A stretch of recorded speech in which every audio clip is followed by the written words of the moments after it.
like spending a lot of money on magic cards. So when I need to build a deck, I try to use cards I already have or ones that are relatively inexpensive.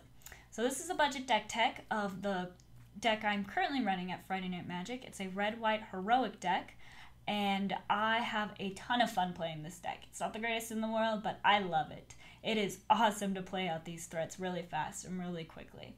So for our mana base, we have a total of 20 lands, 12 of which are plains and 8 of which are mountains. I've stuck to the basic lands because everything else is either too slow or too inexpensive. You really need to be playing a threat each turn, and anything with a come into the battlefield tap is way too slow for this deck. So I just stick to the basics on that. There are 22 creatures in this deck, and they all except for 6 have an heroic ability. I have 4 Favored Hoplites, and they are a 1-drop that are 1/2, and their heroic ability is to put a +1/+1 counter it, and to not take any damage this turn, prevent all damage. So that's really awesome, and it's really good to get on an early drop, and it's a 1/2, so it's a decent blocker against most of the stuff your opponent will be able to have out, and then it'll grow and get bigger. The other 1-drop I have is Akroan Crusader.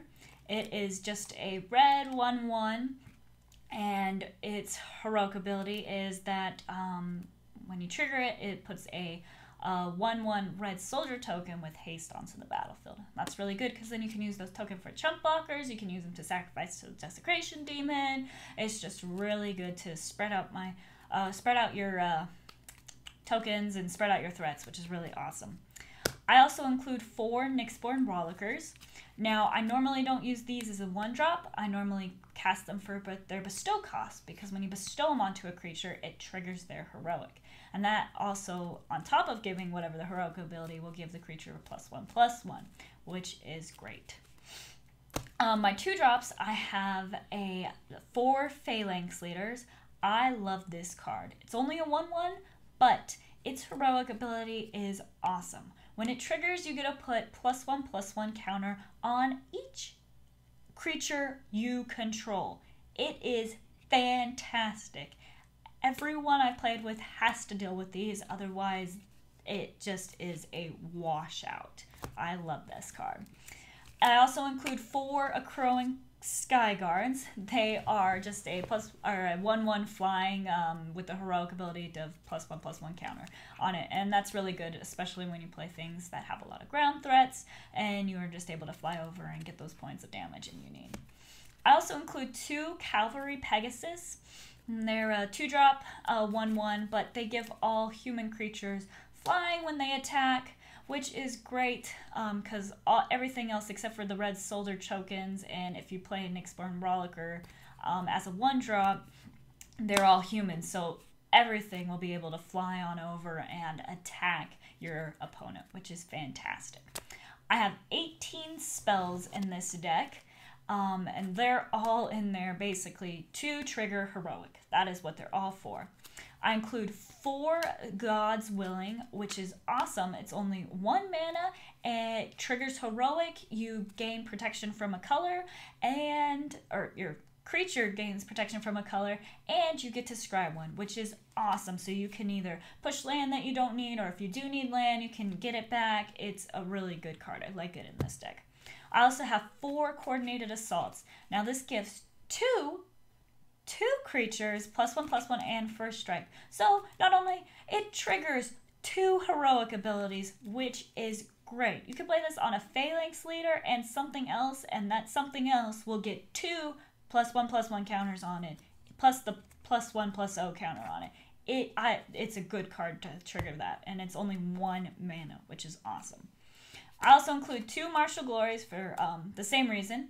It triggers 2 heroic abilities, and it gives one creature +3/+0, and the other one +0/+3.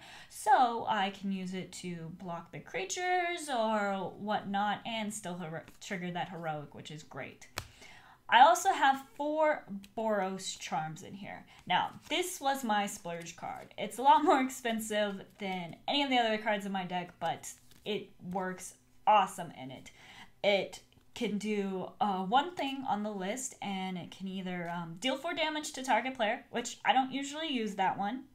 It can also, permanents you control are indestructible, which when you're playing against something like a blue-white control deck with Divine Supreme Verdict and a bunch of kill spells, you can just play one of these cards and wreck their world with it.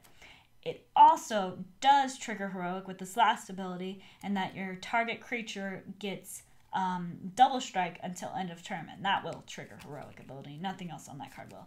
But it is awesome to be able to play one of these and just wreck your opponent's world when they're trying to clear off your board and everything lives and they've just used up a card. It's a lot of fun to do. I also have 4 Dauntless Onslaughts. I love this card as well. It triggers 2 heroic abilities, so it's really, really fun to play. And it gives each creature +2/+2 until end of turn. So you can definitely get rid of threats, which is great. I love it. So my sideboard's not completely together yet. I'm still tweaking it around a little, but here's what, especially with this Journey into Nyx coming up, there's some things I definitely need to add and change to it. But I include 1 Spear of Heliod just because it's fun to have in there. I also have 2 Chains to the Rocks. Now that's really important for things like Desecration Demon, big baddies that I don't want to deal with. I can just chain them to the rocks and say, yay, I don't have to deal with them. It's a great card. I also have 2 Glimpse of the Sun Gods and 2 Holds at Bay, basically to prevent damage against big creatures and stuff like that. That's what I would use this one. I also include 2 Mortals, Ardor, and that just gives +1/+1 in lifelink, triggers heroic. But so like if I need to gain life and stuff, I'd use something like that. I also have 3 Revoke Existence, and that's for dealing with things like enchantments and artifacts, especially gods, because it's exile and not destroy, so gods will be taken care of that way.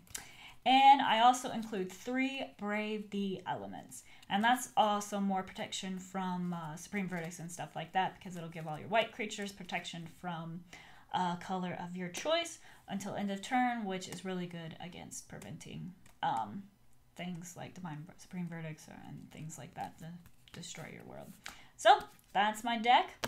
Comment below about what you think or what things I should change. I know with Journey into Nyx, and if I didn't have a budget, I would be putting some Aros God of Victories in there because he would be awesome in this deck. And I've also got a couple other cards I'm going to be thinking about, like Launch the Fleet and a couple more kill spells that they've introduced to just help prevent and make my creature kills better when I'm playing against bigger threats.